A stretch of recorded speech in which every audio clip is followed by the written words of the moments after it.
Welcome to the Vergecast, flagship podcast of generative fill.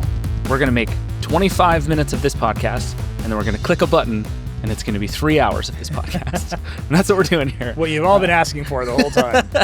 I'm your friend David Pierce. Nilay Patel is here. Hey, buddy. Hey, man. We got to do one together, and then I was gone, and now we're back. And then my house lit on fire. You can never leave again. Yeah, I really, I learned about this from a Blue Sky post and then a social video that has been everywhere on my feeds from you being like, PSA, throw your surge protectors away. I learned a lot about what happens when my face goes viral from that video. Surge protectors expire. This is just a thing. All the manufacturers will tell you after 3 to 5 years, like, get rid of them. Some are even shorter. If you are the type of person who knows you have the kind of surge protector that doesn't expire, don't leave comments. Like, you are one of one. Like, if you know your surge protector is a series surge protector that doesn't expire, that means you know that. Everyone else just buys the regular kind. But the comments on the surge protector video, I was like throwing away, were like, this guy's paid off by Big Surge. It was very good. And they're like, yeah, just trust me because you had a bad experience. Like, no, you just read the other comments where everyone is agreeing with me. Mm-hmm. It was very good. I learned a lot about what virality can accomplish.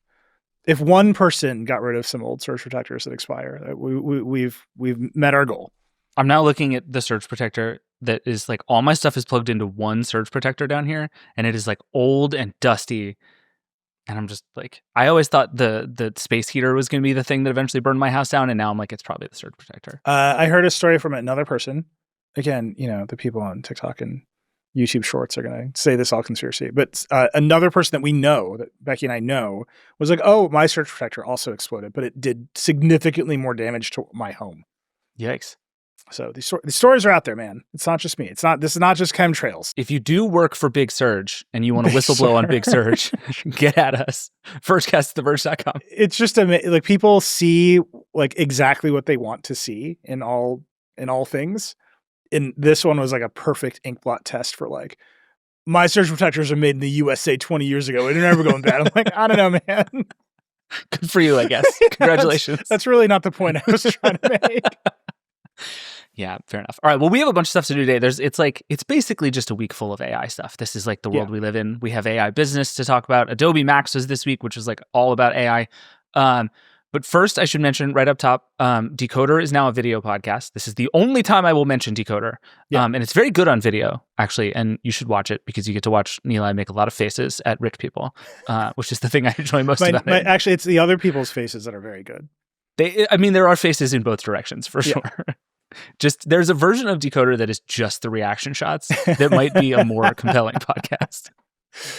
We should definitely start supercutting. And then in particular, there's a slight look off camera at the PR people in the room.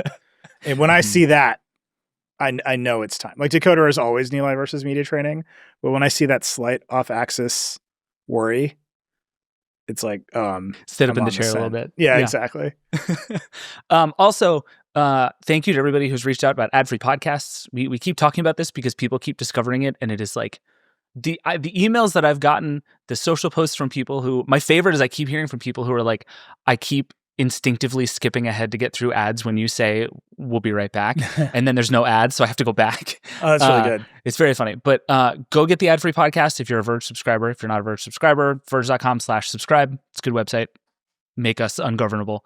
And also, before we get into it, it's Halloween as you're listening to this, if you're listening to this on Friday. And Nilay, I need to tell you my Halloween story, but I want to know what you're doing for Halloween. Well, I'm taking a K-pop demon hunter around town.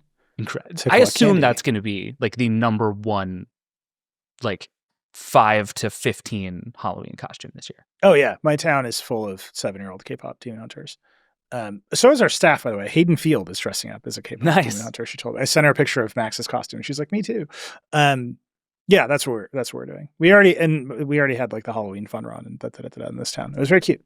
That's awesome. So my whole family is doing Toy Story. I've talked about the Toy Story obsession recently. So our youngest is going to be Rex, the dinosaur. Arthur's going to be Buzz. I'm Woody. And Anna, my wife, is Jessie. And I just want to tell you a very short story. So Anna bought all these costumes for us because she's wonderful.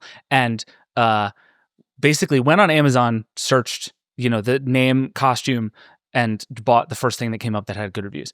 And it turns out that Amazon is a tricky thing to buy clothing on. And so what Anna accidentally bought is what I can only describe as a sexy Jessie costume. Yes. And so Anna got duped by a confusing Amazon listing into essentially buying Jessie-themed lingerie that just came to our house, and she gets like 4 seconds into trying on the first part of her Jessie costume, and she's just like, I don't think this is.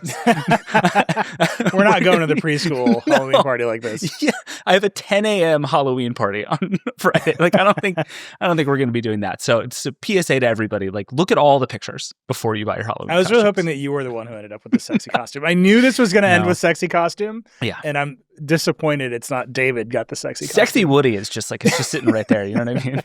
Like, we've just been waiting for this. Toy Story 6 is like Sexy Woody all the way down. That's very good. We needed to dress up for the fun run. So Max went as a rainbow, which was like her thing that she can run in, which is the thing. Becky always goes as hot 80s lady because she can just wear her workout clothes and look like a hot lady. And then I was like, I didn't get anything. So I was like, I'll be like hot 80s guy. And then I also just put on most of my own clothes. And I just had like slightly bigger hair, and I was like, this works. Pop the collar. Let's call it a day. Yeah, that's the Patel commitment I'm looking for. All right, let's get into news. So the first thing we should talk about is basically like what Adobe did, because I think there's this fascinating sliding scale of what is going on in the AI world and what AI is for, that you can kind of chart the whole spectrum from what I would call like interesting tools to do interesting stuff using new infrastructure technology, all the way down to like disastrous slop, what if it ended the world? Yeah. That whole story was at Adobe Max. So let's start at one end of the spectrum and just sort of work our way down. Does that sound good? Yeah, that seems right. Okay. So, which means we should probably start with Photoshop and Premiere Pro. And the big news, I would say, I'm particularly curious, you're a big Lightroom user, right? And you've been kind of convinced by some of the AI stuff that Adobe is doing. Like, more than convinced. Like, yeah? Totally integrated in the workflow. Don't know how to use my cameras without some of the AI features in Lightroom. Okay. So there's a lot of that kind of all over Photoshop and Premiere Pro now, right? There was a big update to generative fill, which people love. It's the like, just sort of assume what's going on around the edges of whatever people love it.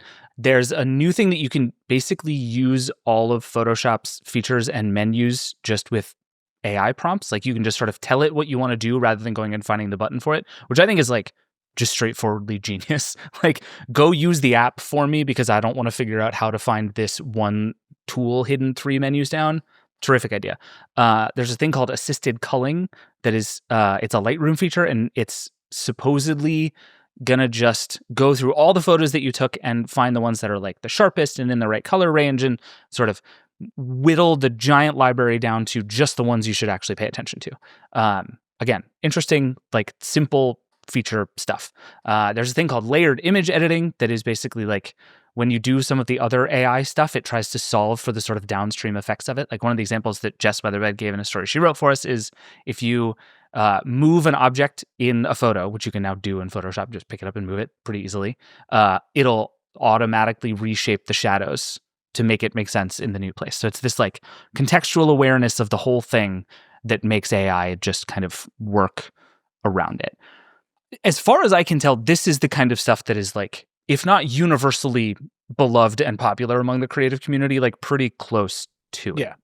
Right? If we didn't live in a world poisoned by generative AI, and Adobe just announced some of these tools in the context of Photoshop, the way they used to announce some of these tools, we would be writing stories that people would universally be excited about. But we've done it before. Like when Adobe first started showing off variations of generative fill years and years ago, people were like, that's amazing. Contextual object removal, when they first started showing off years and years ago, people were like, that's amazing. Yes, we wrote all the stuff about the nature of reality and what is a photo, but the professionals using these tools for work, they were just generally excited that their work, and particularly tedious parts of their work, were getting more exciting. When I say Lightroom is totally baked in my workflow, what I mean is that my old cameras have taken on new life because the AI-based noise reduction in Lightroom is so good that I can shoot my Nikon D7500, which has the most expensive lenses I've ever bought for a camera. I can shoot it at its highest ISOs, which were all but unusable before, and Lightroom just fixes it. It's incredible. It's just, I've taken the old Nikon image processing pipeline out of the equation. I just shoot RAW with an old camera on expensive glass. Wow. And Lightroom is a new image processing pipeline. That is incredible. None of that is like AI the way that we're talking, like Sam Altman talks about AI. Right. That is just really advanced machine learning. That is, yep, there are some models in the background. But like the point of that is my old stuff got new life breathed into it. And I'm taking more and better pictures than I was before. Reflection removal in Lightroom, totally just baked into my workflow. Like there's just stuff that's really cool. My favorite feature in Photoshop, by the way, is sort of like a straightforward LLM feature. You can look at a big messy list of layers and then say, just rename all these layers the way that I would do it. And it just does it. That's incredible. Like there's just stuff here where it's like, oh, we can make the task easier and make it more straightforward and make using the things simpler so more people can do it, or the people who are really good at it can do it more efficiently. My favorite example of this stuff is always the like automatic masking stuff in Photoshop, which is like, it's the sort of thing that theoretically anybody can do, but for so many years it involved like diligently and slowly drawing a line around an object, which is like just a bad way to spend your time and is not a thing that anybody would argue is like a useful professional skill to have. It's just a thing you had to do. And now, like there were some updates to that this time where it's just like, now these apps are shockingly good at just like, we know what the object is, and we can actually just pull it out of the image for you. And then there's new features now, this new feature called Harmonize, that will put it into something else and basically adapt it to its new surroundings. So it'll change the lighting, it'll change the shadows, it'll change sort of everything about it to make it look like it belongs in its new place. And this is the kind of thing that it's like, if you want to extend that far enough out and be like, okay, what does it mean that you can convincingly put an object in another place? Fine.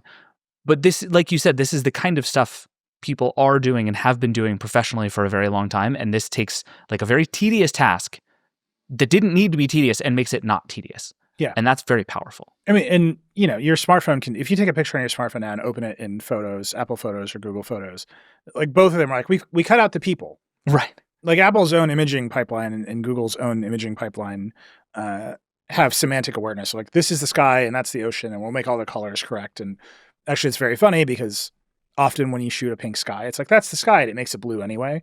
But like semantic understanding of what's happening in image and all this compositing, it is happening at the consumer level. And then you can see what Adobe is doing with AI at the professional level. I think this is all really interesting, but the turn that is happening with Adobe is they're going from, we're going to make the tedious part easier or automate the tedious thing that people are already doing. And they're getting to, we're doing stuff that you could never do. Like what? Give me an example. I honestly think AI-powered noise reduction is just one of those things. Like you can be as good at Lightroom as anyone has ever been. You can be as good at Photoshop as anyone has ever been. You cannot denoise a noisy raw image. Right. Like you as a person simply cannot do that. You have to throw an AI model at that problem and it can do it.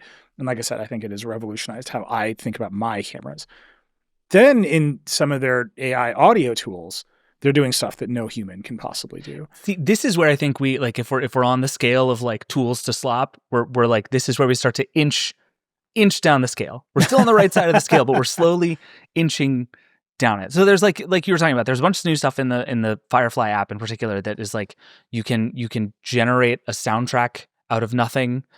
You can generate speech out of nothing. And crucially, you can now like really fine tune audio of all kinds. Like you can decide the tone of voice that you want someone to have who did a voiceover.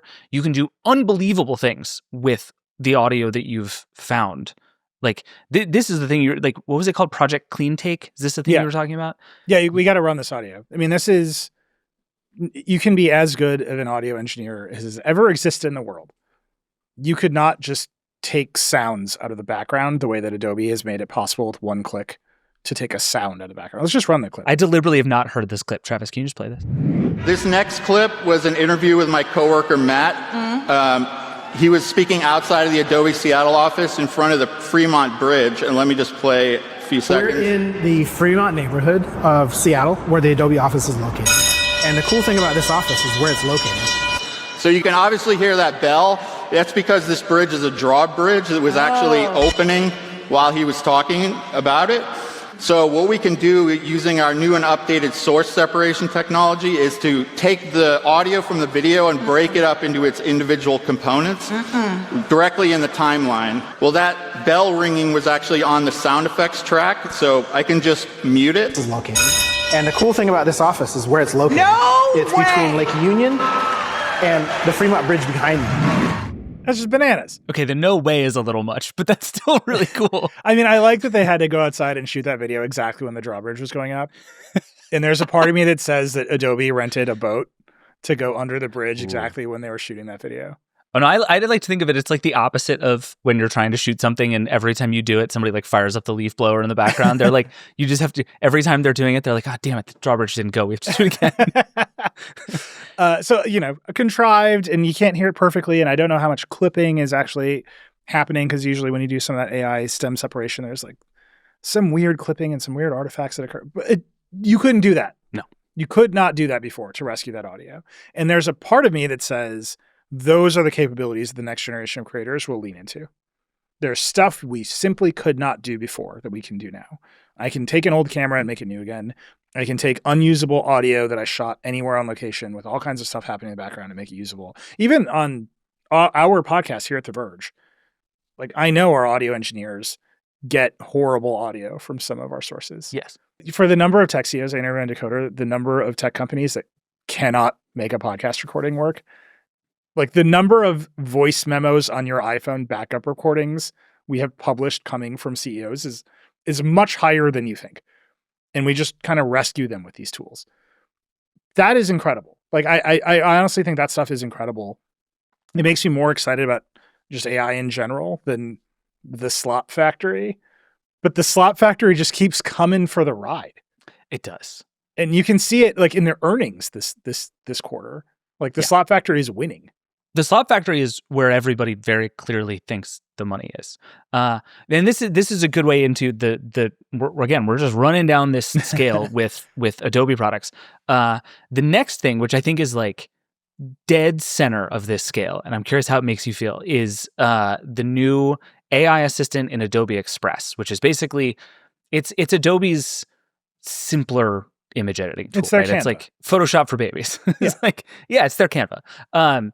And essentially what it is now is it's this public beta of a new assistant that you just tell it what you want to do to your image and it will do it. And you can be very specific. You can be like, change this color, remove this thing over here. Or I think one of the examples they gave was like, give it a jungle theme and it'll just do that. And so like, on the one hand, this is not out of this is still in the realm of like, this is an editing tool, right? And this is like a thing that you made that you're doing stuff to, that you are deciding what to do. But at the same time, like, make it a jungle theme, it hands a lot of work off to this AI assistant. And I think this is where we start to tip into like, is this a useful tool that you're giving to people who need it? Or are we starting to make things that maybe we shouldn't need to make here? Well, I would say that you can prompt Photoshop to do stuff for you is right in the same zone, right? You open a file in Photoshop, you're like, can you just mask this stuff and do this stuff? And you can just type it in prompt and Photoshop will do it. That is, as close to the same vision as everyone else has. Well, that's an agent. Yeah. It's just using Photoshop for you. You get all the way to, we'll democratize that. We'll take away the Photoshop of it. And you just say, make it a jungle theme. It's still an agent. Right? It just might not have any taste. I think it's really interesting. Canva doesn't get as much crap for AI as Adobe gets. They're very differently situated companies. The CEO of Canva, Melanie, she's been on Decoder. She's like very charming in her way. But Canva is explicitly for not artists. Right. Right. It is explicitly to democratize design and art, and particularly marketing design, for like everyone else in a company.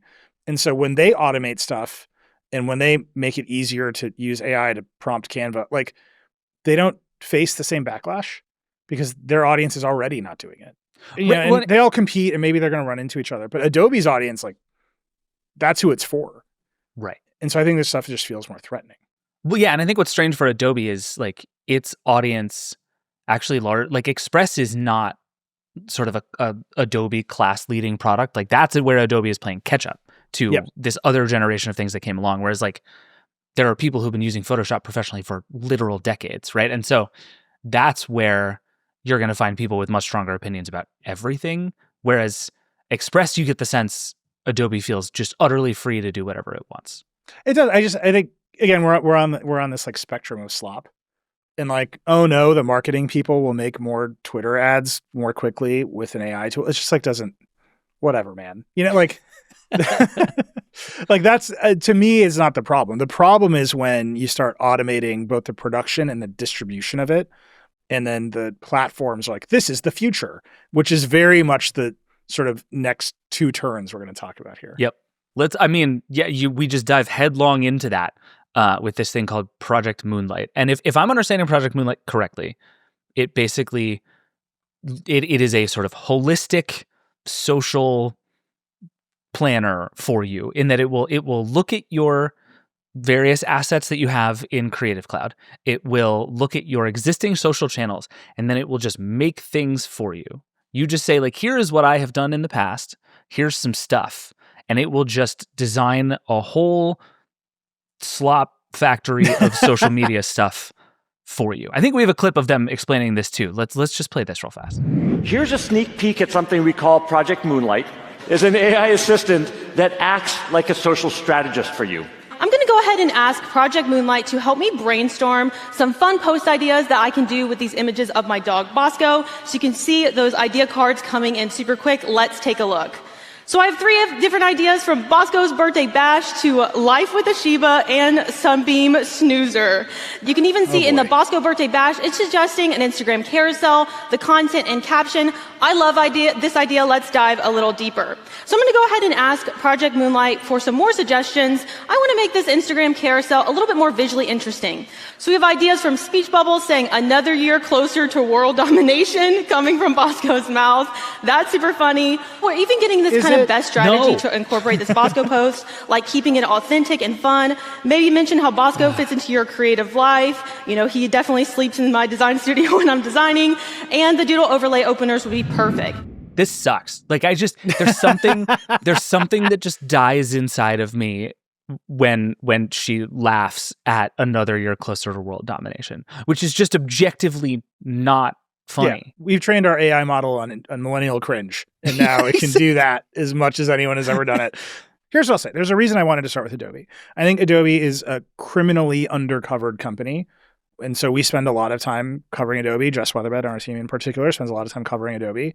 The reason I say it's undercovered is that everyone thinks of Adobe as the Photoshop company. Mm-hmm. And what Adobe figured out ages ago is that just having advertisers make the images in Photoshop was not enough. They wanted to own that image or own what happened to that image all the way down to you, the consumer, see it and then maybe buy something. Mm-hmm. So Adobe owns a giant ad network. Like, bizarrely, at the end of every Prime Day, we get reports from Adobe. Yeah, that's like true. Adobe sends out the press release that's like, here's how Prime Day went, because they own this huge advertising tracking system. And what they have really figured out is if you make images commercially or videos commercially, right? If you're in the business of making money by being a creative, it's not just making the asset that matters. It's like the whole life of the asset that matters. Right. This is a big deal. And it's sort of like underreported and undercovered about Adobe. So Adobe's saying, oh shit, we can just have the AI do that whole thing. Beginning to end, we're going to take the data from the end about how the thing performed on Instagram and feed that back into Photoshop so that you just give us a photo and we make a million little ads or Instagram captions or whatever. And then we publish variations of that to Instagram. We track it and we make another one. Yeah, dude, that's the slot machine. That slot machine, by the way, is what everyone else sees as the opportunity.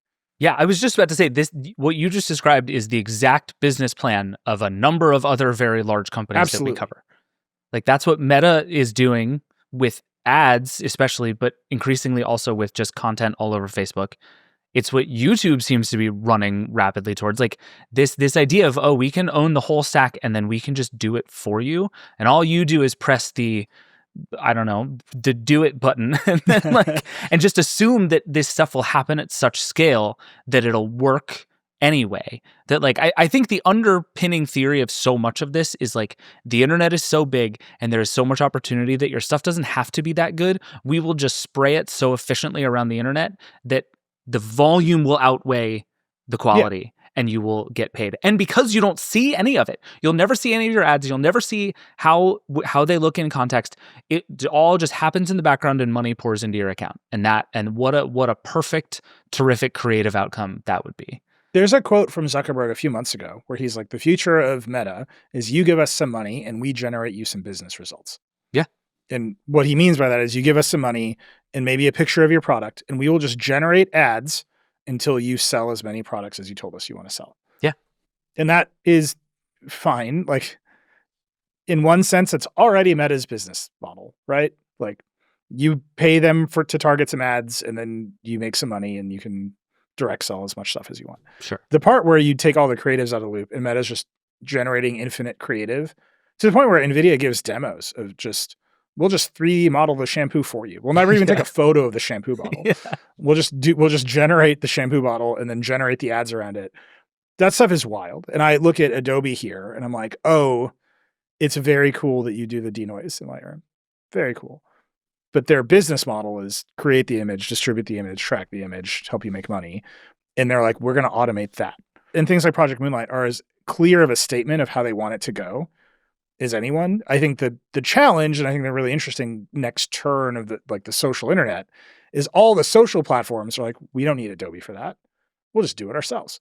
Right. And then that leads us directly into, boy, a bunch of these companies had gigantic earnings this quarter. Yeah, they sure and did. I don't know how, I don't really care about earnings, but boy, does that make me worry that the slop factory is just cranked to high.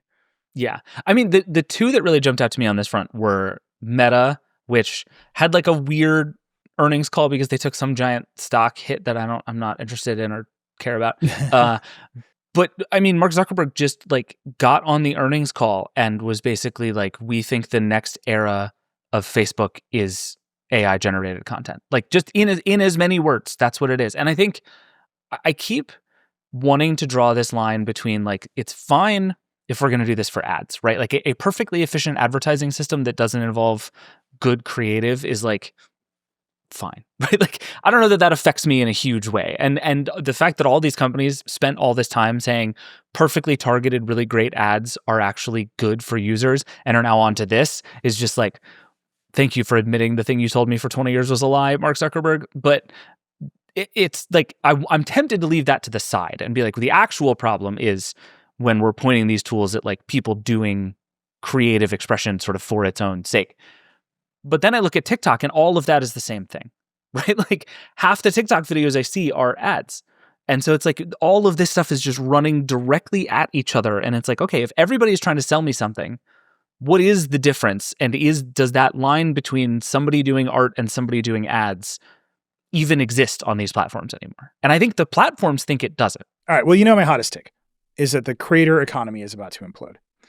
And the pressure on any individual creator is so high that I have nothing but sympathy for individual creators. You thought you were going to run a business on YouTube. And at any moment, YouTube can take your business away from you. Right? My joke is that every YouTuber gets their wings when they make the video about how pissed off they are at YouTube. Because they realize that they have no power in that relationship whatsoever, and YouTube can just destroy them on a whim. And that's been true for years and years and years. And what's coming now is the platforms are going to destroy the creators. It is just coming. The pressure on any individual creator to do brand deals to pay the rent because the platforms don't pay them enough money is so high that, and I mean this with a lot of love towards all the creators that we are friends with. Most creators, if you look at their business, they're just ad agencies. Yeah. You're just running a bunch of single person ad agencies across the internet, and you are starting to, cut off your like authentic relationship with your audience because the ad agencies and the brands are telling you what to say. And because the platforms aren't paying you enough money, that's the revenue you rely on. And you're going to start making compromises to preserve that revenue.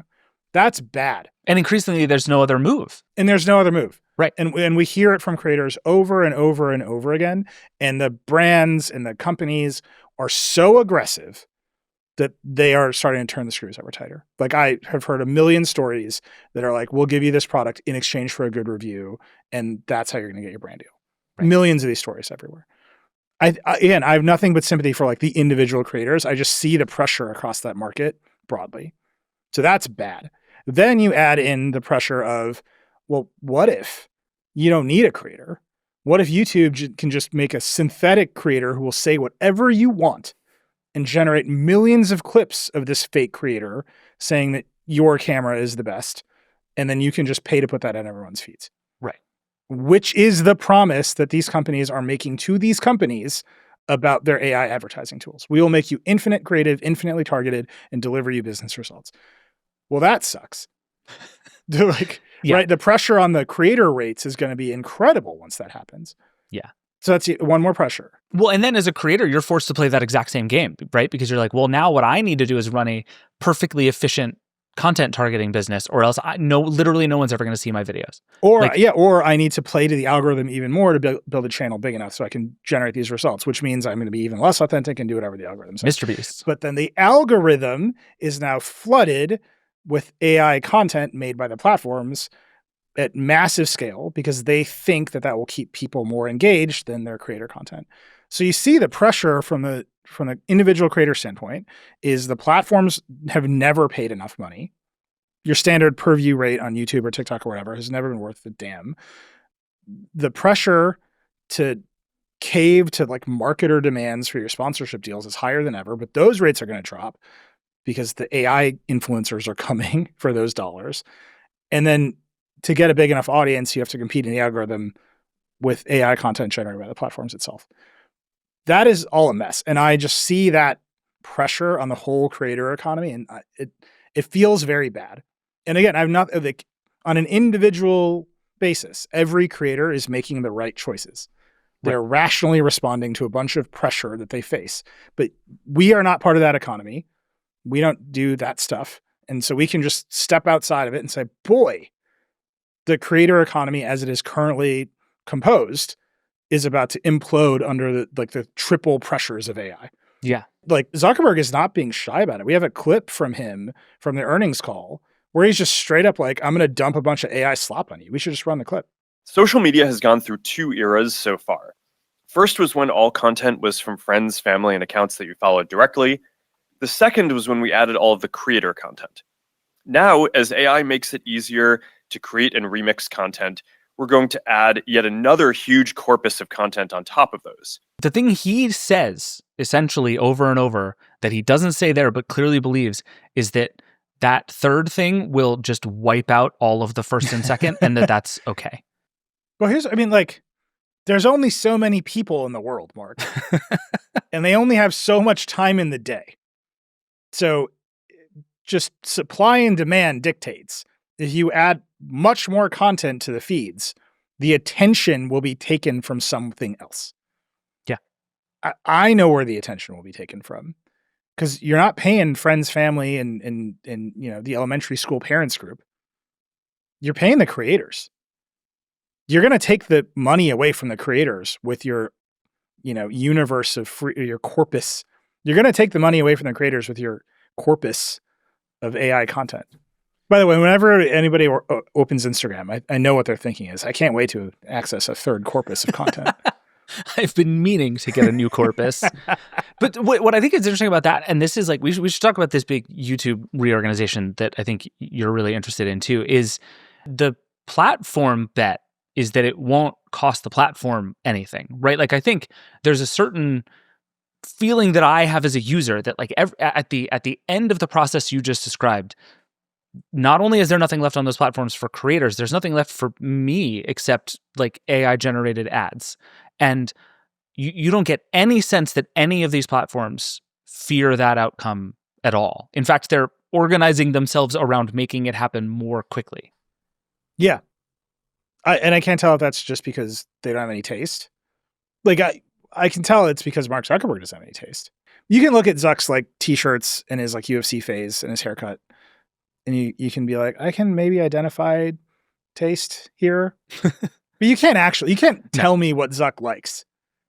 Right? He doesn't have this like forward taste that dictates what's good and what's bad. Right. Zuck's taste is that he wants to win. That's it. He just doesn't want to miss another era, and he wants to win whatever he thinks next. Yeah, even his T-shirts often communicate that fact. Yeah, that is what he wants to do is win. YouTube's taste. We can talk about YouTube. YouTube actively tries not to have taste. Like they describe themselves as infrastructure and pipes, right? And I think organizing themselves around distributing AI is very much just in keeping with Google, but also in keeping with the sense that this is happening, and we had better make sure our infrastructure can support it. And there's a lot to say about YouTube in that way, but like, it's interesting. That's YouTube's self-conception.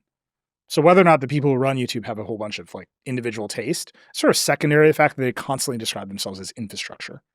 I think YouTube wants you to believe it's infrastructure. I think the experience of being a viewer or creator on YouTube suggests that it is far from infrastructure. Like it is not a dumb pipe in any way, shape, or form.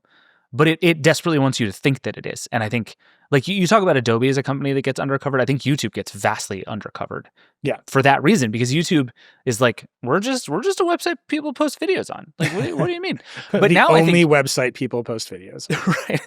But now, especially with this AI stuff, YouTube is getting so much more proactive and involved, like you said, in this whole process. Like there's a whole new thing in Adobe Premiere that just lets you one-click publish directly to YouTube Shorts. Like they had built a partnership, they built this pipeline, and it is like YouTube has gone from being a place you upload a video you already made to like they're increasingly taking that whole pipeline you just described and pulling it into YouTube.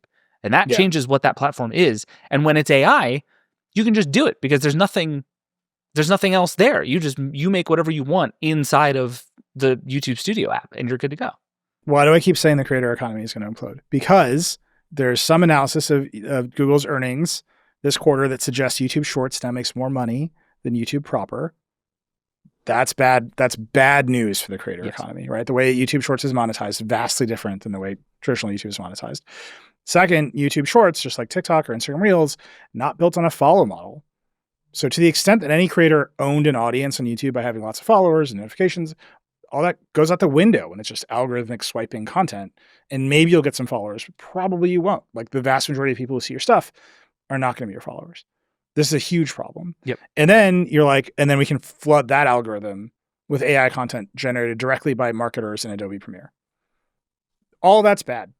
Like it is just, it's bad in the sense that I think aesthetically it will be a disaster. I think we're all just going to look at a lot of weird slop. And I think it's just bad for the creator economy. It's bad for all the creators that people actually like on these platforms. And to your point, I don't think the platforms have thought through what happens when they kill the creators. I really don't. Yeah. I think they think that people are going to just open Instagram no matter what's there. I think that's right. There is a real sense among all of these apps that they are too big to delete, right? That like the muscle memory of opening Instagram is so big 25 times a day that you're going to keep doing it even if there's nothing there for you. And it might be true. Like it might be true. I still go on TikTok a lot, even though the TikTok shop is 60% of the videos I see, and I don't like that. I still open TikTok more often than like the inertia is super, super strong, but it feels like eventually it's going to break. Except all of them are reacting to Sora being the #1 app in the App Store, and it's full of nothing but slop. Yes, which suggests that there is a version of it. I actually give Sora a lot of credit because it is the most interesting idea in this space that anyone has had by a mile. Like the Cameo thing, feel however you want to feel about it in like grand terms. The idea of like I can upload a video and then put myself in other videos, fabulous idea. It's such a good growth hack. Like it's the whole thing where like what everybody wanted when Instagram came around was to take pictures of themselves, right? Yeah. And then when we made videos, it's people made videos of themselves, and being able to post that thing becomes very sticky and very valuable and very important. I think anecdotally, the sense I get is the Sora novelty is already kind of wearing off because the like, I can make myself an astronaut thing is like fun once and then not anymore because it's like, not that fun to be a fake astronaut. I don't know. But I can do disinformation at massive scale. Very useful to a lot of people. Pretty fun. I will say the videos of Mr. Rogers talking shit with Tupac Shakur are incredible. I feel very bad about all laughing. All of your feeds are so much more fun than mine. I mean, listening to Mr. Rogers just do D's nuts joke after D's nuts joke with Tupac Shakur is very wrong. I want to be clear. I feel bad when I consume this content. I also laugh my ass off every single time. Yeah.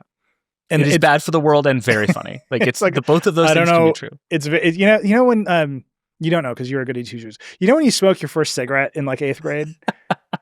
8th grade. God, Racine, Wisconsin. What are they doing up there? We had more bars per capita than anywhere else in the country. That's my town's claim. Fair enough. Congrats. It's like exactly that feeling. Like I know this is bad. I know my parents will be mad. I should feel ashamed. Also, this rules. And whatever that swirl of emotions is Mr. Rogers and Tupac deepfakes. Yeah, that sounds right. Go find him. Let me know what you think about him. If you're a person who made those videos, make another one where Nilay is just ripping a cig in the background and send it to me. That's all I want in the whole world. Every now and again, someone asks me, like, did you play sports in high school? I'm like, no, I smoked cigarettes. That's what I did. You were too cool for sports. That's what everybody says about Nilay. If you want a link to Nilay's band on YouTube, get at me. I'll happily send it to you at any time.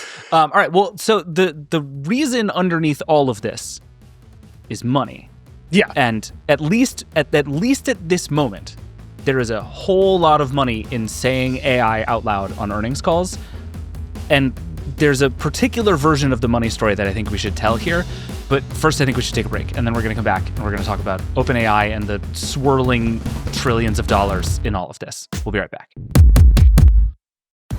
Support for this show comes from Indeed. Indeed wants to share this hiring tip. 73% of tech workers rank flexibility, that's hours, location, or workload, as one of the top benefits they value most. So if your job ad doesn't highlight flexible policies, you're cutting out 3 in 4 candidates. In today's market, hiring tech professionals isn't just about filling roles. It's about outpacing competitors. But with niche skills, hybrid preferences, and high salary expectations, it's never been more challenging to cut through the noise and connect with the right people. That's where Indeed comes in. As the #1 site where tech talent applies to jobs, Indeed gives you direct access to over 3 million US tech professionals, 86% of whom have applied through the platform. Indeed isn't just a job board, it's your tech hiring partner. More quality applicants, less time to hire, and targeted tools that align with what tech candidates want, like flexible work options, career growth, and salary transparency. Post your first job and get $75 off at Indeed.com/tech talent. That's Indeed.com/tech talent to claim this offer. Indeed, built for what's now and what's next in tech hiring.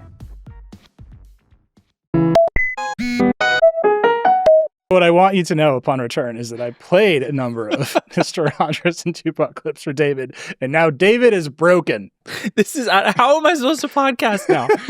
Oh God, this is really something. I'm gonna end up just like word vomiting the things from that video in the middle here. Okay, from Mr. Rogers to OpenAI. This is what we do on the Vergecast. This is OpenAI's entire evaluation is Mr. Rogers doing D's nuts jokes with Eazy-E and Tupac Shakur. That's real. So the big business news of the week was that OpenAI finished its restructuring into a for-profit company. This has been 18 months in the works and had a pretty hard deadline of the end of this year. It's been a big controversial thing. Elon Musk is suing. Everybody's mad. The details are whatever, but essentially now OpenAI is a for-profit company sort of theoretically controlled by a nonprofit called the OpenAI Foundation. The OpenAI Foundation owns 26%, which according to OpenAI is worth about $130 billion. All the numbers are fake and they're about to get much bigger, as we will talk about. But that's what the OpenAI Foundation has. Microsoft has a little more, about 27%. And then the rest is basically split between existing investors and OpenAI employees. It's a lot of money. But the reason we have brought this up is because, Nilay, I would say this announcement elicited your favorite press release of 2025? Easily. Would you say that's fair? Easily. I want to, but can I start by just laying some foundation here? Walt Mossberg is close to a mentor as I've ever had. And there's a story about Walt in his heyday as a reviewer that I think about maybe every single day. It is a profile of Walt in Wired magazine from years and years and years ago. And it opens with him walking through the Consumer Electronics Show, CES in Vegas. And the CEO of SiriusXM is screaming at Walt in the trade show about how a bad review of the latest SiriusXM radio tanked their stock price. And he's like screaming at Walt, and Walt's not paying attention. He's screaming at Walt. And finally, Walt, and this is literally in the story. It's in the Wired story. So it's the last sentence of the first paragraph of the Wired story. Walt screams back at the CEO of SiriusXM, "I don't give a fuck about your stock price." Iconic moment for Walt Mossberg. You know, I say a lot of things are the mission statement of The Verge, but "I don't give a fuck about your stock price" is like as close to being the beating heart of our mission here. And I bring this up because it's so easy to get lost in the numbers. It's so easy to get lost in the idea that any given quarter is the win or the loss. It's so easy to treat the entire economy like gambling. We don't, our ethics policy forbids us from having investments in these companies. Like, whatever, we're just not tied up in their financial returns. We are very focused on, are these products good? Mm-hmm. And in many ways, are these press releases written by a rational brain that is not on drugs? Like, I don't care about your stock price. I don't care what you're saying about the diluted value on an as convert. Who cares? It's interesting in the sense that it affects your products and who builds them and who's winning. Fine, right? But I don't actually care about that. The reason I bring it up, the only frame I would add to this is the reason I bring this up in this way is that I think you can explain a vast amount of the AI focus of the tech industry just by the fact that there is so much money in it. Like, if you open your mouth in downtown San Francisco and say AI technologies, somebody just hands you $1 billion. Right. Like, and it's been a long time since we have had that specific thing. And so I think the money is all fake. The money is all insane. I continue to be on the record that I think OpenAI is like a house of cards that is going to tear itself and the economy down with it. But the money is the thing. And the money in so many ways is the story of this thing that they've dressed up in the funniest press release of 2025. Right. And the gap is that the products can't do what the money suggested. That's what I'm trying to point out. Like, everyone is so focused on the money and the stock prices and that the heart of "I don't give a fuck about your stock prices," but your product was bad. Right. Great. Okay. I'm bringing this up to just like set the stage for, I read this press release, which is just about the conversion of OpenAI from one structure to another and Microsoft's new deal terms with OpenAI. And I was like, did anyone sane read this press release? Because it sounds like the rantings of someone who is fully high and drunk. Yeah, I mean, it does. But in like a very lawyerly way. You know what I mean? Yeah. It's like a high and drunk lawyer. Well, that's most lawyers. It's not a sober profession. Should we just dramatically read this press release together? I want to, but what I want to say is, yes, we should. And the thing to know as we read it is that the heart of the disagreement between Microsoft and OpenAI in the past was that OpenAI had a get out of jail free card, where when they developed AGI, the exclusivity with Microsoft was over. So this is really what they've been negotiating the whole time. Yeah, OpenAI was like, you have to we are beholden to you until we do AGI. And that was like vague and complicated. And Sam Altman has spent the last couple of years like kind of rapidly bringing down the bar for what qualified as AGI. But it's still, they all still call it the thing. Like, the world will change when we get to AGI. So anyway, let's do this press release. So why don't you read the press release and I'll just read it another way that you could interpret it. Okay. Just line by line. Just let's start with what has evolved. Stop me when you'd like to. Okay. So they talk about the money, and then here's a bulleted list of what has evolved. Once AGI is declared by OpenAI, that declaration will now be verified by an independent expert panel. Once Jesus has been developed by OpenAI, that declaration will now be verified by an independent expert panel. Right? What are you talking about? Once we develop digital God, and a verified panel of experts will be like, yep, there he is. That's God. What? That's the first bullet. Who's on your panel? Other gods. Is it the Pope? Like, what are you talking about? Once AGI is developed, it will bring several it doesn't even religious say leaders. It says declared. Declared, you're right. I just keep seeing that picture from The Office of Steve Carell saying, I declare bankruptcy. I declare AGI. Like, what are you talking about? This is the first bullet.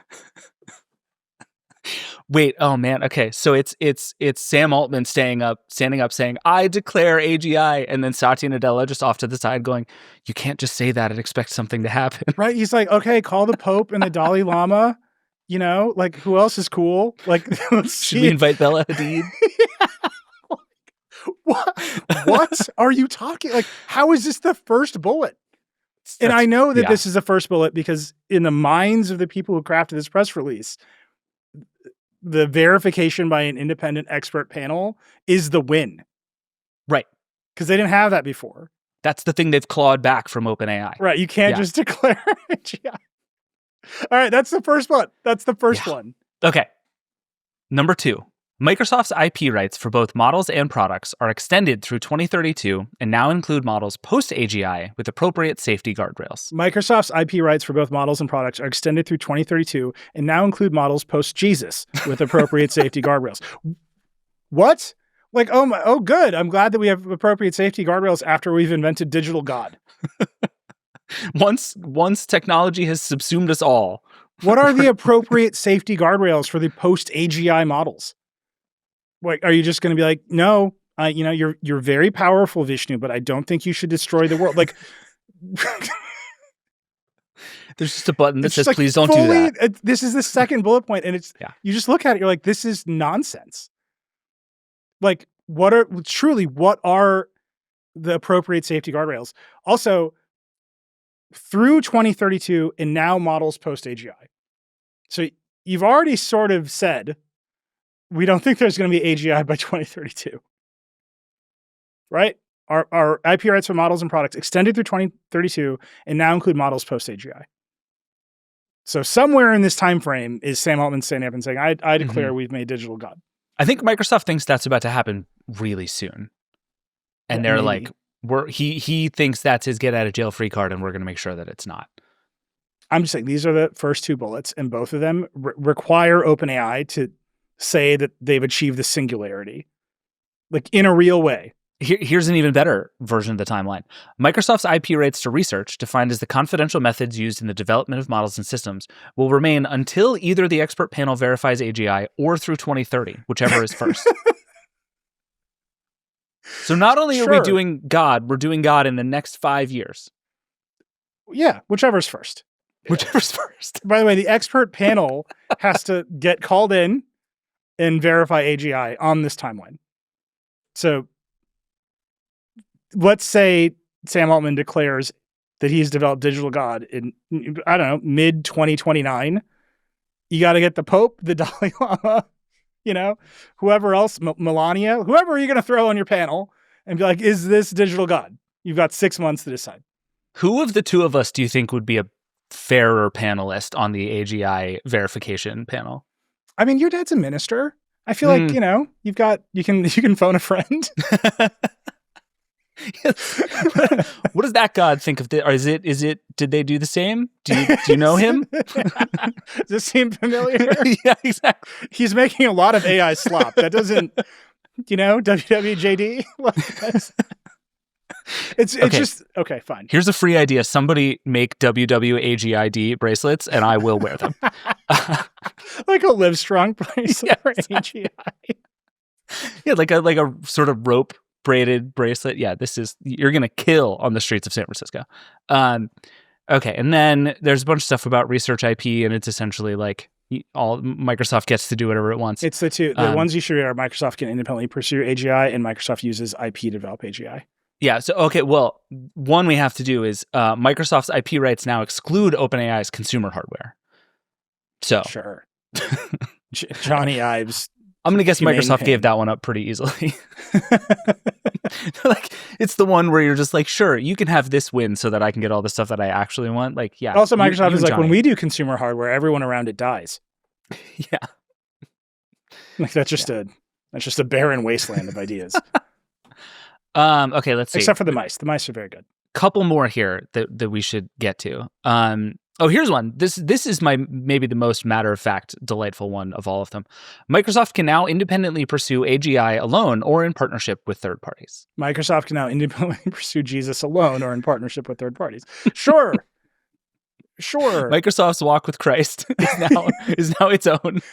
It's fine. I hope everyone is pursuing the singularity. I really do. And we're going to come out on the other side. And, the real AGI is the partnership with third parties we made along the way. Yeah. Okay. And then very next, if Microsoft uses OpenAI's IP to develop AGI prior to AGI being declared, you want to just take that one before I even finish the sentence? What are you talking about? Like, no normal person going about their day in America is like, man, I'm happy Microsoft and OpenAI clarified what happens if they invented Digital God. But yes, if Microsoft uses OpenAI's IP to develop Digital God prior to Digital God being declared, the models will be subject to compute thresholds. Yes, very important term.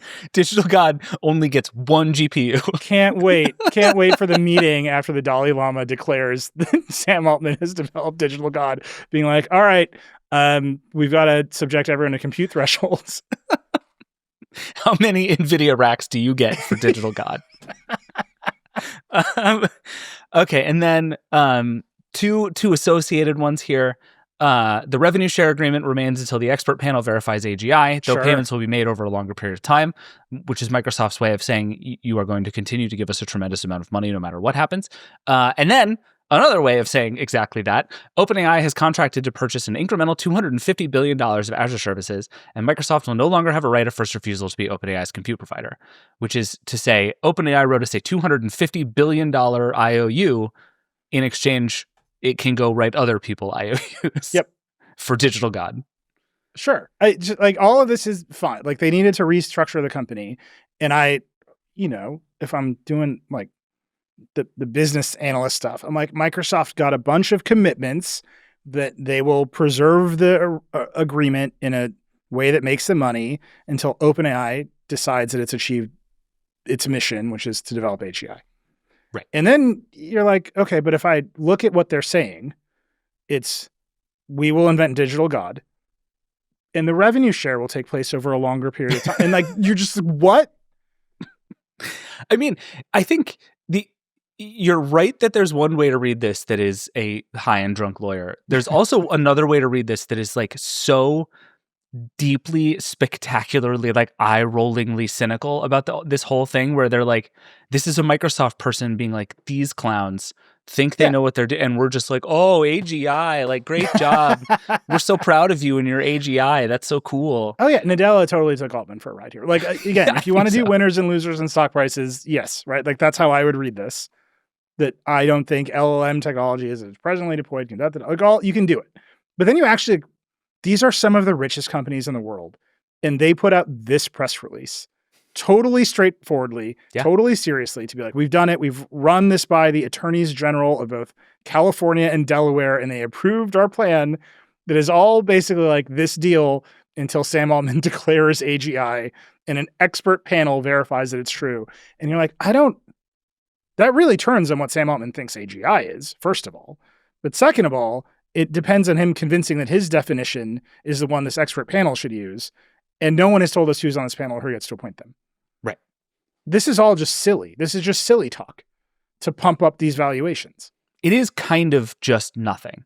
Everything you just said amounts to essentially nothing. And I think even Sam Altman is out here undercutting that. And I think for a long time, he was at the forefront of we are building God. The thing that we are making will be the thing that when we declare AGI, everything immediately will change. He was out here talking about universal basic income, right? The economy is going to change. Or the day-to-day ways that we live our lives will change when we do AGI. And he has just walked that back in the biggest ways that he possibly can. He did a live stream this week alongside this announcement and actually talked about this. Can we just play this one short clip where he talks about AGI? Yeah. I would say I think the AGI term has become hugely overloaded. I think it's much more useful to say our goal is by March of 2028 to have a true automated AI researcher and define what that means than it is to sort of try to, satisfy everyone with a definition of AGI. All right. What?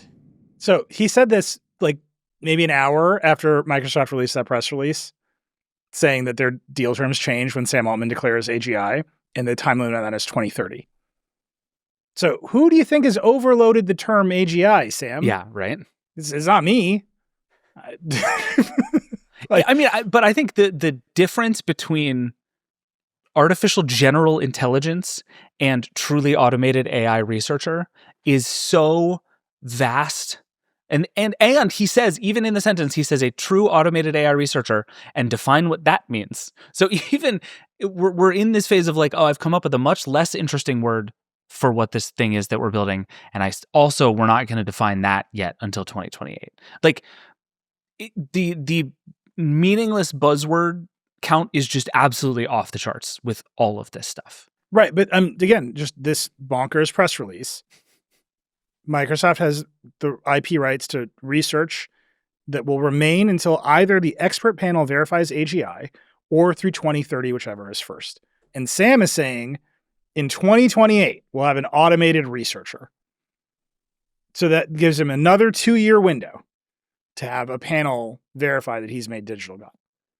A panel that no one has ever met and no one knows who will be appointed to or how they will get. Like, what are you talking about? I'm imagining this panel as like the American Idol judges, and Satya Nadella is going to make sure that like he is the Simon Cowell who is just like sitting there leaning back in his chair, and he's always just like, no.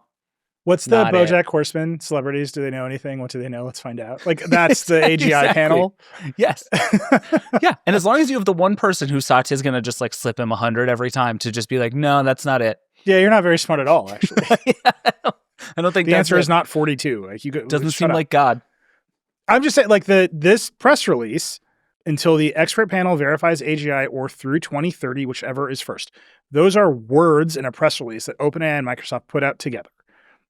An hour later, Sam Altman is saying our goal is by March of 2028 to have a truly automated AI researcher and define what that means, then to sort of satisfy everyone with the definition of AGI.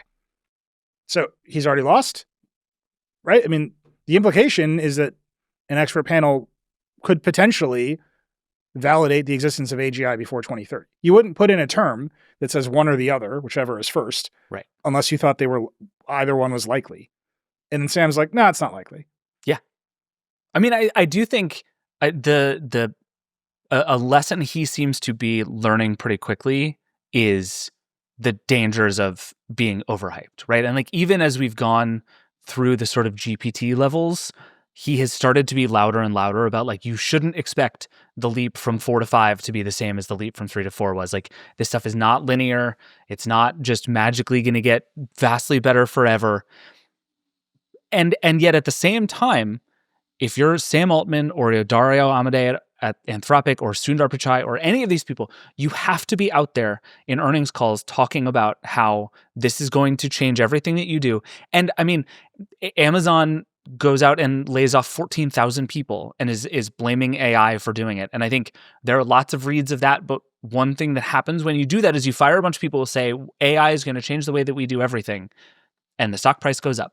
And it's like, again, I don't care about the stock price, but like, the reason these things happen is because the more you talk about AI, the more money there is in it for you at this particular moment in time. And so if you're Sam Altman and you're the face of this movement in a very real way, and also running a private company that hasn't already turned into like the unbelievable money fountain you want it to be, you have to do both things at the same time. Like, he has to both sandbag the AI movement and champion it louder than anybody at exactly the same time, because otherwise stuff just gets really messy. And I think he's put himself in this really hard and potentially untenable place going forward.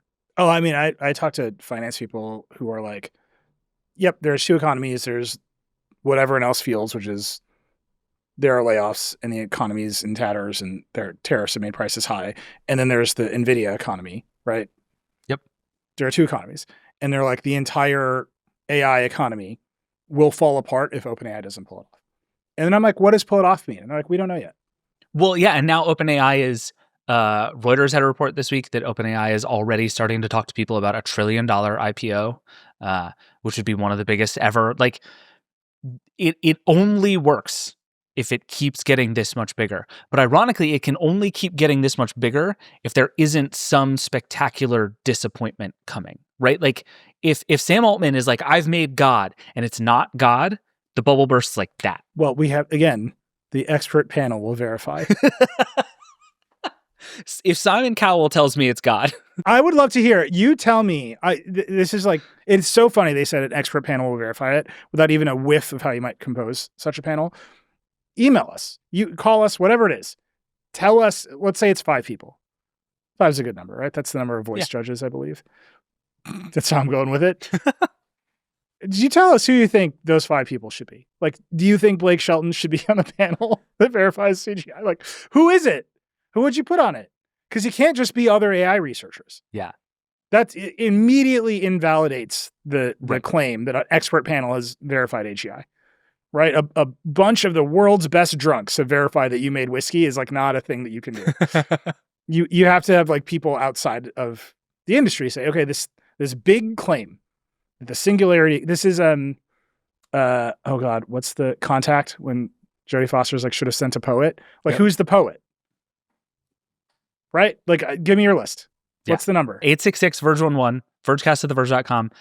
Cast the expert panel for us. I love this idea. Give us one name, give us 5 names. We will come up with the correct answer and we will figure it out.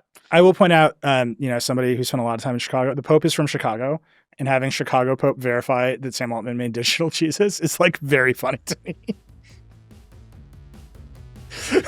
That's all I want in the world. Listen, there are a lot of people out there with conspiracy theories about who's winning the World Series because of the Chicago Pope. Like, there's a lot going on right now. It's good stuff. All right, we should take a break and then we should come back. We have a lot of lightning round to do this week, so we're gonna give ourselves lots of time to lightning round. We'll be right back. All right, we're back. Time for the lightning round. The lightning round. Just to be clear, everybody stop emailing me about the thunder round. I get it. I've heard all of your complaints. Tell them to ChatGPT. Leave me alone. What are the complaints? I don't know. There's just some people who I think like Jake better than me is essentially what I'm reading from this. And that's fine. I also fully understand that. He's very charming. Jake's delightful. It's the lightning round. You and I have a bunch of things each that we're very excited to talk about. So we're going to try to go through this very quickly. Nilay, I'm just going to guess. Is your first one, is it what I think it is? You know what it is. Okay. It's time once again for America's favorite podcast within a podcast. Brendan Carr is a dummy. He's such a dummy. He's such a dummy. How does he keep doing this? Every week, I'm like, it can't possibly be time for Brendan Carr as a dummy. And I will say this week, he's a dummy in like classic dummy, like playing the hits. I don't have to like tie you into metaphysical knots to explain why he's a dummy. This is just straightforward sort of like corruption, like he's just doing a bad, dumb thing that no one likes because he can't help himself. Okay. What's he doing this week? He's like, what if I was even less popular? I'm Brendan Carr. So in the Biden administration, the FCC passed rules that said broadband providers had to put labels. We called them nutrition labels. They modeled them after the labels on food, just laying out how much things cost. Because, if you've ever paid for mobile internet access or home internet access, that there's just like a litany of weird fees and taxes just like glommed onto your bill. And so they will advertise that it's $79.99 a month for a gig, and you actually end up paying $150. It's like a universal experience. Because there's like a sidewalk fee, and you're like, what does that mean? And they're like, who's to say? Yeah. And they'll blame the government no matter what. Like, that's how they do it. Yeah. So in the Biden administration, the former chair of the FCC under Biden, Jessica Rosenworcel, led the charge where to put nutrition labels on broadband service. So when you go to buy broadband, there's going to be a standardized label that says how much it costs, what you get, what the maximum speed is, all the extra fees. You've probably seen one because if you bought broadband recently, you have been forced to see a broadband label. It's hard to find fault with this idea. In the free market, consumers should know how much things cost. And then you can, even in a market as anti-competitive as broadband, where you have very few options, you'll at least be able to compare. Again, I don't know how you can find fault with this idea. This not only seems fine, it seems like incredibly boring and uninteresting to talk about. This is just like, it's fine. Yeah, this is about as much as the Biden FCC was able to accomplish. Fair. Right? Like for a variety of reasons, they were not able to accomplish much. They kept their heads down and they got to, we'll put labels on the prices. We're going to put price tags on the products. That's what Joe Biden did not accomplish a lot in the broadband arena. He accomplished price tags. Great. Brendan Carr, our man, is like, you know what consumers hate? Is price tags. Passed a notice to propose rulemaking just this week saying they're going away. We're gutting the broadband labels. And his reasoning is that the service providers find them too onerous and complicated to figure out. It's too hard to write down a list of dollar figures. We can't possibly find all the fees that we might charge you. We can find them when we bill you for some reason. That's very easy to do. We have no problems with that. But telling you what they are beforehand, oh my God, the broadband, the letters and the calls. I'm out in the field on the polls with the service workers and they're complaining about these nutrition labels. And he truly expects us to believe this. As if every Comcast employee, disclosure, Comcast is NBC Universal is a minority investor in Vox Media. They're a big fan of ours. As if every Comcast employee has to carry around like huge, like Moses on the mountaintop stone tablets with the nutrition label on it. He's like, this is just cruelty to employees. How could they? Vans, yeah, exactly. No, it's just like on the website. And he's like, it's too onerous. It's too complicated. We've heard all these complaints. No mention of the fact that when the broadband providers charge you money, it is not too complicated for them to find all of the taxes and fees that they tack onto your bill. There's not a broadband provider in the world that's ever been like, you know what, our billing system is too complicated. We should simplify it for the benefit of the consumer. No, they're like, we can find all of the fees. You whispered at the wrong app on your phone, you're signed up for Text Killer. Like, they'll just do it. But telling you beforehand, too onerous. So they passed this rule during the Open Commission meeting. The FCC is stacked with Republicans right now. That's the way it goes. The only dissent, Ana Gomez, the sole remaining Democratic commissioner on the FCC, who is, I would say, pretty fiery in what is usually a very boring, like, government Open Commission meeting. We have a clip. Let's run it. This is one of the most anti-consumer proposals I have yet to see. The broadband labels are about empowering consumers. The goal of the label is to inform you, consumer at home, so that you know clearly what is included on your bill. And what adds insult to injury is that the FCC does not even explain why this proposal is necessary. Make it make sense. The more information is available to consumers, the less there is a need for regulation. Make it make sense feels like Ana Gomez's slogan right now. The official notice of proposed rulemaking from Brendan Carr reads, we believe that itemizing can lead to a proliferation of labels and of labels so lengthy that the fees overwhelm the other important elements of the label. So broadband providers have created so many fees to itemize that they've made the labels too complicated to read. Make it make sense. Listen, Brendan Carr, you're now obligated to go after CVS for having receipts that are too long, and then we can talk. He's a dummy, Brendan Carr. As always, Brendan, you're welcome to come on the show. The Google results for your name are polluted by my ranting at you, and I know it's true, and I know you read it, I know you look at it. So you're welcome. Anytime you want, this show, the other show, if you want to just do a live stream on Twitch, mono. Let's go, buddy. Because I don't think you can defend this one. There's not a consumer in the world who thinks more opaque pricing is good. And somehow you're such a dummy that you've convinced yourself that you've done everyone a favor. That's when Brendan Carr's a dummy, America's favorite podcast within a podcast. It's good to be back. For my first one, I'm going to, do you know how when you play beer pong, sometimes you bring in your friend to take a shot for you and just throw the ball in and see if they can do something cool? That's what I'm going to do with our producer, Travis Larchuk, who is going to take one of my lightning round stories. Hi, Travis. Hello. Travis, you were fired up this week, and I would like to know why. I was so fired up on Monday. This is the most important thing that happened on the internet to me and tens of other people. So do either of you play Connections, the New York Times puzzle? I probably play like 5 days a week, I would say. Not enough to have like a streak, but I play a lot. The setup of it, there's a 4x4 grid of words. The words, you need to put them into 4 separate categories. So you need to figure out like what the categories are and the groups of the 4 words that belong to them. So this was Monday's Connections puzzle. I'm going to share it with you. The first row, only connect olive branch. That is a secret message to a very specific subset of people who play New York Times Connections and are also fans of a British quiz show that premiered in 2008 and still runs today. And I just want to play you this first clip from the show and see if it sounds familiar to you. Time now for the connecting wall. 16 jumbled up clues that need sorting into 4 connected groups of 4. There are red herrings, there are clues that might fit into more than one category, but there is only one correct solution. That's just a British person describing connections. So this has been a round of this British quiz show called Only Connect since 2008.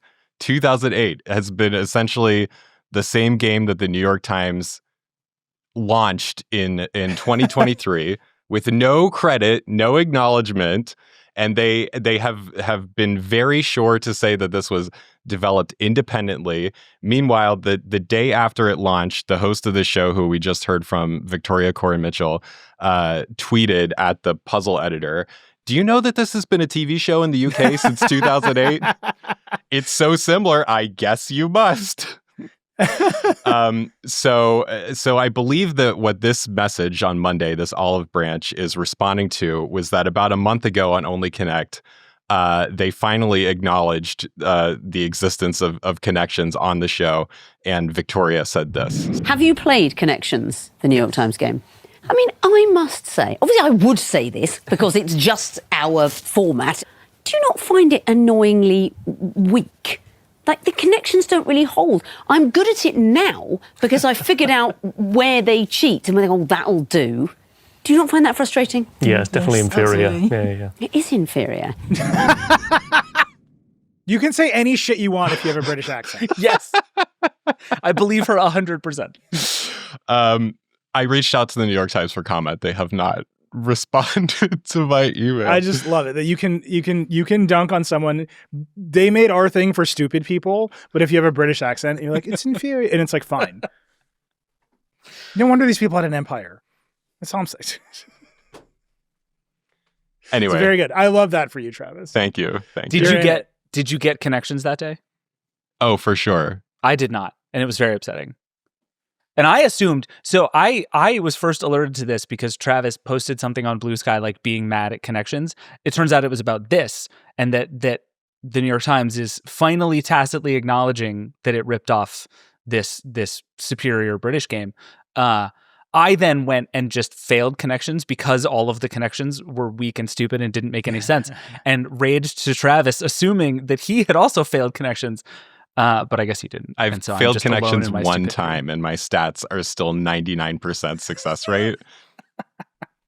I just love that. I mean, that she's like, it's like our show, but it's stupider, and I had to make myself dumber to be good at it. Is such a thunderous dunk that came off so politely. It's very good. It's very and good. So the Times only connect olive branch. Was that that wasn't the connection? It was not. Okay. It should have been, but it was not. All right, that's all I have. Thank you for Travis. Thank you for hearing that me was out. delightful. Thank you. Thank you very much. All right, Nilay, what's your second one? I'm cursed to update the audience on the fact that AOL, my former employer, has been once again purchased. Yeah, does it even count as your former? Like, how many owners has AOL had since you worked there? It's I believe it's at least 5. Not count, and that's counting all the random private equity groups. Verizon was one of them for a hot minute in an organization called Oath, you might recall. Oh, yeah. Very confusing. Memory, that was the like AOL Yahoo combination, right? AOL Yahoo were combined by Verizon into a unit called Oath. Their strategy was that they were going to bundle AOL Yahoo Oath content onto mid-range Android phones. The plan that everyone has. Everyone goes through your, what if we just shove this shit onto mid-range Android phones? And that we're just doomed. You know, another generation of wireless executives is going to grow up one day and they're going to have the same plan. And we're just doomed to see it. But AOL spun off from Oath with Yahoo. They went to another private equity company. Who knows what's going on?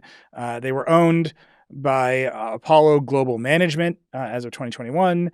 And then Apollo has now sold it. AOL, not Yahoo. They've held on to Yahoo. Can't let go of Yahoo. They've sold AOL to Bending Spoons, the company which buys everything and ruins it. I don't know how else to describe Bending Spoons. Bending Spoons is the most confusing and fascinating. So Bending Spoons recently bought Evernote. It recently bought Vimeo. It bought WeTransfer. It now owns AOL. It apparently raised a bunch of debt to buy AOL, which seems like a real bold choice. It owns a bunch of other like brands that I would say out loud, and you would go, "Oh, I haven't thought about that in a while." Like that's who Bending Spoons buys. Right. It buys these things, it lays off most of the employees, and it raises prices, and that's the strategy. It's a move. Great. And they claim, so Richard Lawler and I worked at Engadget together. There's a deep, meaningful bond between the two of us because we went through that experience together.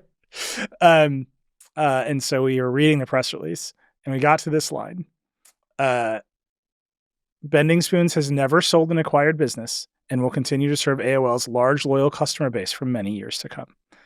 And it's like, you guys, you're going to sell AOL in like 3 years. Like you don't like buy the cursed amulet and then like break the curse. Like the amulet wins every time. I mean, somebody has to be the one to fully run it into the ground, right? Like I read that as Bending Spoons being like, no, we're going to kill it for good this time.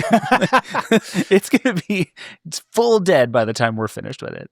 God bless AOL, man. It, we talked about Warner last week, and, buying Warner Brothers is also a cursed amulet that every media company apparently has to go through. AOL was the other side of that.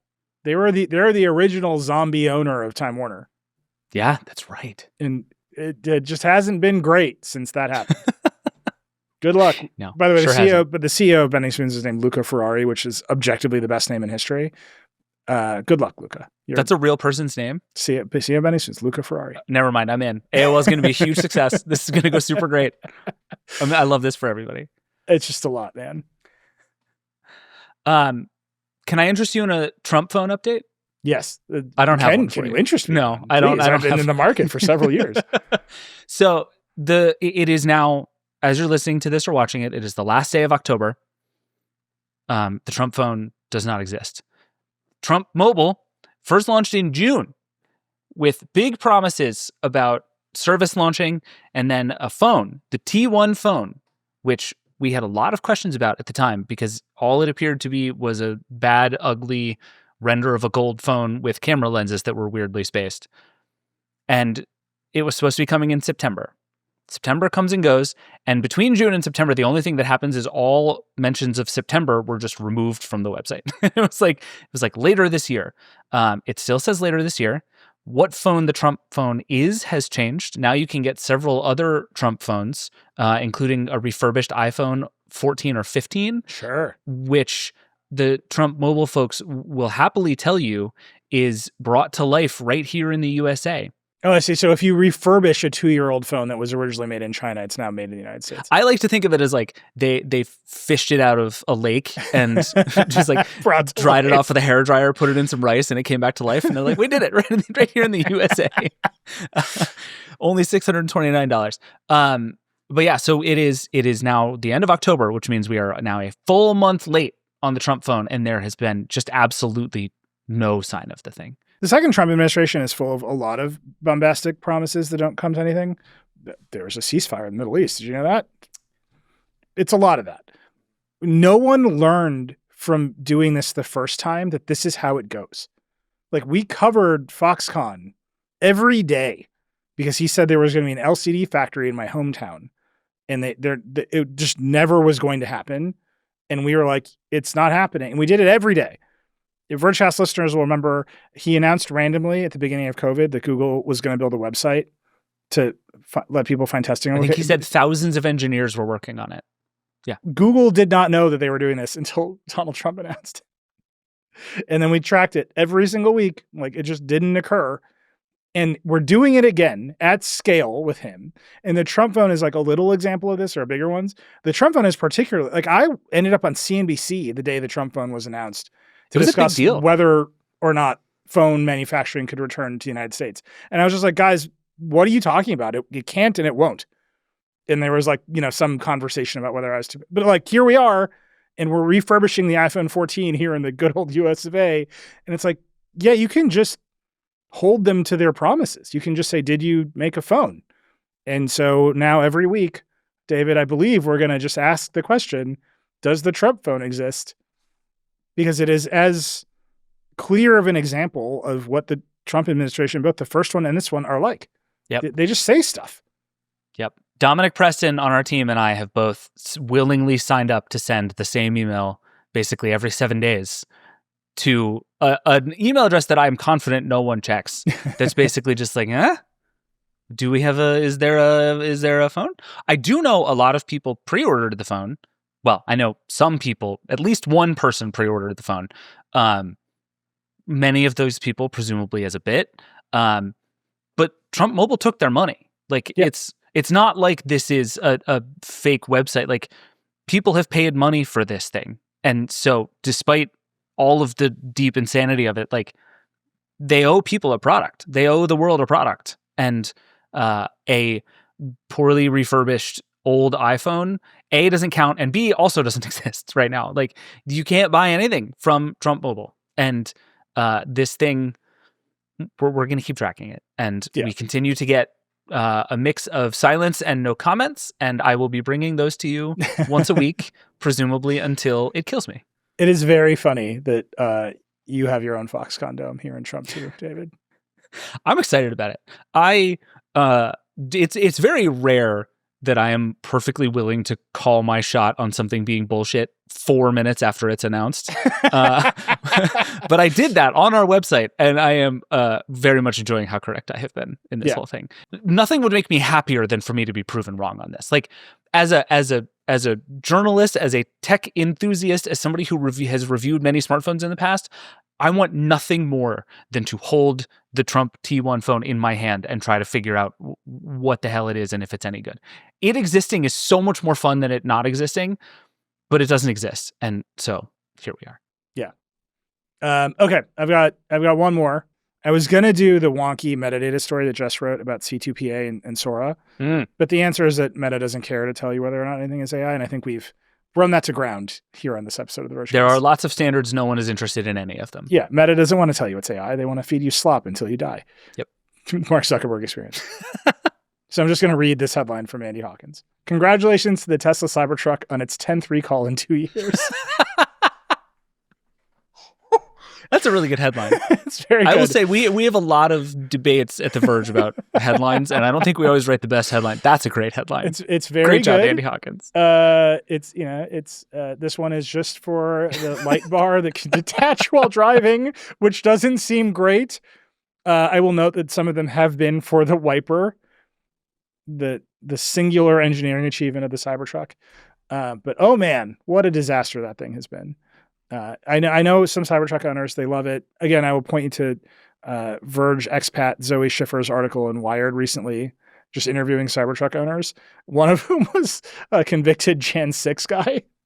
Oh, cool. Choice. All of its choice. And another one who's like, yeah, the car does not attract women. Like just straightforwardly said it to a Wired reporter. It's very good. What was the recall this time? It's the light bar. The off-road light bar can detach while driving. Seems bad. So if you're behind a Cybertruck, just be careful, because either the wiper or the light bar might be flying at you. Congratulations, Tesla. All right, I'm gonna do two in very rapid succession. Yeah. One is I am going to say a nice thing about Mark Zuckerberg, which is that Threads rolled out ghost posts, which are great 24-hour expiring posts on Threads. I think it's fabulous. Like, such a good idea. I have been a long-term believer that all social media posts should expire by default. I think like the world would be a better place if we were not all held to everything we've ever posted on social media in all of our lives.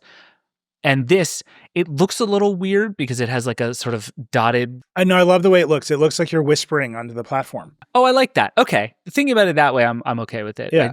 It stands out in a way that threw me a little bit, but I'm okay with that way of thinking about it.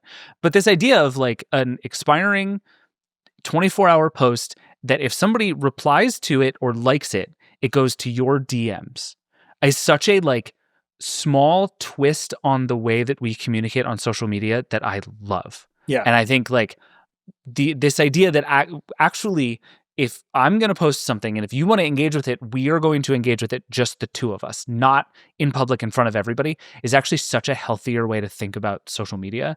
And I think this is one of the reasons that Stories has been so successful on other platforms, is that it's not, I'm doing a thing in public, but we're not doing the whole thing in public forever. And the fact that like the actual engagement and interaction is just between us and not for everyone to see is better. And we've just never put that in text posts before, and I think it's a great idea. And I hope every other text platform gets something like this soon. Like, I love it. Yeah, it's very good. Threads secretly is Meta's best product. It's huge. No one gives it any credit for being huge because it's not where stuff goes down. Yeah, like no drama goes down on Threads. It all goes down on X, or it all goes down on Blue Sky. Lots of drama goes down on Blue Sky. But Blue Sky's drama is so like specific and exhausting. I mean, so is X's. Like, you sort of know exactly the fight you're getting into in both of those places. I find Threads to be handily the most pleasant social text because it's platform. a Meta product and it's designed to keep you engaged forever. Yeah, it's very milquetoast in a way that I think is like fine. Like, but I would, it is huge. Like it is huge. Like I think like they're onboarding one Blue Sky like every hour or something. Like it's just this massive platform that's taking advantage of the Instagram graph. If you open Instagram, there are Threads posts in Instagram now, and it kicks you to Threads to look at them. And then they have all these product ideas, which are just great. Yeah. And so it has in Instagram, like from Adam Mosseri on down, they know that the action on Instagram happens in DMs. Mm-hmm. So you can see that they're like, how do we get people on Threads to slide to DMs? And like Ghost Post is just a great way to do it. Yeah, I think it's working. Like the clear goal of Threads was to copy that thing that was like the sort of default public chat space on the internet from what Twitter used to be. And I think it is rapidly heading in that direction. I should have ended on that note because that's a happy note. Now I'm going to end on a just sheer rage, which is we talked about Samsung fridges getting ads. And now we know what they look like. Can I show them to you? Do you want to see what the ads coming? And I will describe them to the radio audience. I assume you have many fridges with screens. I won't have screens on a fridge, man. We're not doing No, thank you. That's where you draw the line? No. I hate and fear computers. I don't know if you've met me. All right, so I just put a picture in our chat here. Tell me what you see. I see an ad on the bottom of a slow Tizen screen for water filters. I mean, the reason I won't have every computer gets slow, and as many Vergecast listeners know, one of my mottos, in addition to I don't give a fuck about your stock price, is that life's too short for slow computers. So if you're going to put something in my kitchen that's hard to get rid of, like a refrigerator, and then eventually I know that it will be a slow computer, that is just out of bounds. No, thank you. I'd rather just like command strip an iPad to that thing. Yeah. And the idea that they're going to junk it up with targeted advertising is horrible. And that is a big ad. That is not a small ad. It's like the bottom, it's not quite a third. It's like the bottom fifth of the screen is ad. But it's like a big beige screen. Like if you imagine a refrigerator with two doors, the whole right door is a screen, and the bottom strip of it is just an ad. And so that's one version of it. This is called the cover screen, which the fact that you have a cover screen on your fridge is just deeply hilarious. So they call this a widget, and it's actually a rotating thing. And the ad is one of four things in the rotation. So there's one that's news, one that I think is your calendar, one that's the weather, and then one that is, they call it curated advertisements, which is just what advertisements are. And it rotates every 10 seconds. So every 40 seconds, this ad is just going to pop up on your screen. And you can remove the widget. So you can, PSA, go into settings and then advertisements and then toggle the advertisements off. But it also kills the whole widget, which is very funny. So you either get the good stuff and the bad stuff, or you get Does nothing. that count as a dark pattern, or is that just like a hostage situation? Right? Yes. Like you can, it's not like quite, they're not tricking you. They're just like, do you want this to be useful or not? Because then you have to have the ads. But then there's another way to get these that I think is even more offensive, which is this one here. It's called the Daily Board, and it has 6 tiles. And it's basically, one of the things these fridges are supposed to do is be like a hub of your house, right? They show you what's going on, where people are. You can do timers. So it's supposed to be this sort of family central. And I think that's what this screen is supposed to do. So it has 6 square widgets, basically. One is a timer, one is the weather, one is your calendar, one is a memo that just says pizza day, exclamation point in this ad. One says my house, which is presumably some like smart home controls, and one is an ad. Of course. And it's just a big ass ad for a water filter. And these are your options. And again, if you want to not see ads, you don't get any of the other stuff either. So like it is a dark pattern in that sense. It's like if you want the good stuff, you have to get the ads for this incredibly expensive refrigerator that you've already bought. In my mind, this should inspire as much outcry as when BMW tried to put heated seats behind a subscription. I agree. I will say that my fridge has a screen is one of the most bougie problems in the world. So like maybe Sure. it won't. But I do think the advertising bait and switch that is happening in a lot of people's houses is worth being mad at, and people are mad. Like the thing that has happened with Alexa devices in recent weeks, where they've started just putting ads on the sort of standby screen of people's Echo shows all over their house after not having them. So it's like, I bought this thing, I installed it prominently somewhere in my house, and then oops, one day ads is so outrageous Yeah, to it's me. bad. That it's like, if they wanted to start saying, if everyone that is sold from today on will start to have ads, and there's nothing you can do about it, they just have ads. Fine. Like at least now you're letting people make a eyes wide open decision. Or like what you see Amazon do a lot, where they're like, you can buy the cheaper one with ads, or you can pay more money and have no ads. I'm actually fine with all of those trade-offs, but to install a refrigerator, which is like, I'm moving house and we are taking everything that we own, but we're leaving our refrigerator because that's not an easy thing to remove from your home. It is a like crucial appliance to your life. And Samsung knows that, and it knows it essentially has you and can do whatever it wants, because what are you going to do about it? And that feels gross. If you are the sort of person who thought to yourself, I should put a giant Tizen screen on an appliance that is essentially immovable in my home, to let us know, because I've been dying to know why people have these things. I'm a huge nerd who can't stop making the home smart, and it has never occurred to me to have one of these screens. Yeah, you can see inside your fridge without opening the fridge. I can do that with my LG fridge. It has a window. You just knock on it twice and it lights up, and you can just see through the door. It's great. Yeah, but that's less exciting. What if I can do it from my phone? My LG fridge does have Wi-Fi for no reason. Every now and again, it tells me the ice is old, and I'm like, screw you, ice doesn't get old. The ice is old sounds like a code word that you would say to the president when something terrible has happened. It's like, you haven't used all the ice in 7 days. I'm like, I've used enough ice. Shut your mouth. Like it's not a useful app in any sense of the word. Jen Tui reported on the ads on the Tizen screen. This is Samsung's official explanation. The pilot further explores how a connected appliance can deliver genuinely useful contextual information. The refrigerator is already a daily hub, and we're testing a responsible user control way to make that space more helpful. Ads do not make things more helpful. Nope. It's just straightforwardly, they don't make things more helpful. Especially when the ad is the water filter in your refrigerator is going bad, and we want you to buy a new one from us. It's just not helpful. Like, I don't know what they're doing. Like, that's a bad explanation. The other thing that's very funny about this Gen piece is that Samsung doesn't know what its own products are called. So wait, really? In announcing this pilot, they said it'll come to these screens, but not AI home screens. And so technically the fridge is not an AI home screen, because only the 9 and 7-inch screens are AI home screens. And then Jen has this line, and Jen's been on the show a lot. I'm sure you're familiar. She's very dry, very British. And she goes, I've asked numerous Samsung folks about the distinction here, and no one has a straight answer. I would say she comes to the same conclusion I do, which is that it's safe to say there will eventually be ads everywhere, and this distinction will be meaningless. Yeah, but it's just very funny. I can just imagine Jen being like, do you know what an AI home screen is? And like 10 different Samsung people are like, we don't. we just started calling some stuff that. It's great. Somewhere someone at Telly is like, okay, we're going to do a free fridge with a screen full of advertisements, and we're going to crush. And they will, and I will buy it. I'm just saying, as much outcry as BMW saying heated seats, which to this day, every car company executive I talk to, whether they work at BMW or not, like completely burned by what happened with BMW and heated seat subscriptions. They are in the best way. Like, that's a good thing. Yeah, they're not going to do it. That is a cautionary tale inside of the car industry that is such a giant win for consumers as a result. Yeah. Like, keep being mad. that's the story of the first. I will not buy your water filters, and this ice never gets old. It's just water that's cold. Exactly. All right. We should get out of here. We've gone way over, as we are wont to do. It's nice to be back. We just, like, you and I have not gotten to do this much in, like, several months. It's fun to do this again. It's great. Glad to be back with you. All right, we are out of here.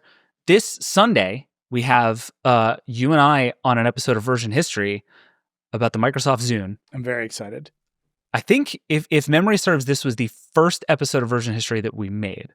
So if you watch it or listen to it and you're like, gosh, why is this so bizarre and chaotic and everyone's all over the place?